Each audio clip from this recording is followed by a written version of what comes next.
In relation po to Senator Marcoleta, as thousands of Iglesia ni Cristo members nga po gathered to EDSA, sabi po ni Senator Marcoleta, ang kasalanan ko lamang po ay yung paglingkuran kayo.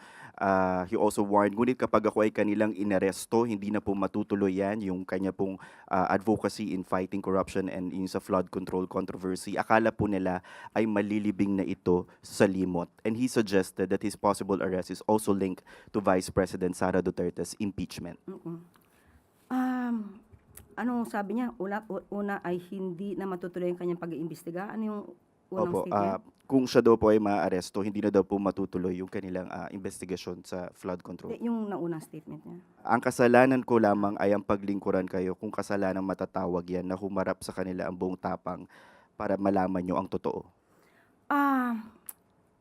Yung pangyayaring ito ay patungkol sa 75 million pesos na dinonate sa kanya.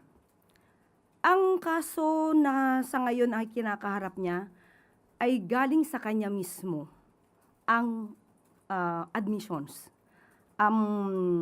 Pagsabi at sabi niya naging truthful siya, umamin siyang tumanggap siya ng 75 million pesos mula sa 3 donors.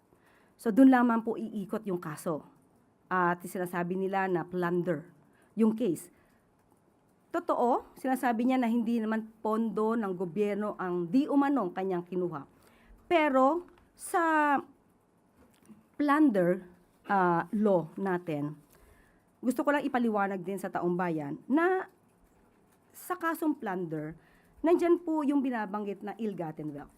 At ang nakapaloob sa ill-gotten wealth ay by receiving directly or indirectly any commission, gift, share, percentage, kickbacks, or any other form of pecuniary benefit from any person and or entity in connection with any government contract or project or by reason of the office or position of the public officer concerned.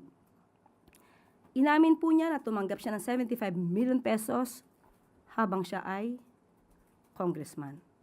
So doon lamang po umiikot ang kaso. At siya naman po, ang sabi niya ay naniniwala siya sa justice system natin. Dahil tumututol sila noon sa pag-surrender sa ating dating Pangulong Duterte sa ICC. So pinanindigan nila na ang justice system naman natin ay umiiral. So bakit hindi natin paganahin ang justice system natin at hayaan natin ang proseso?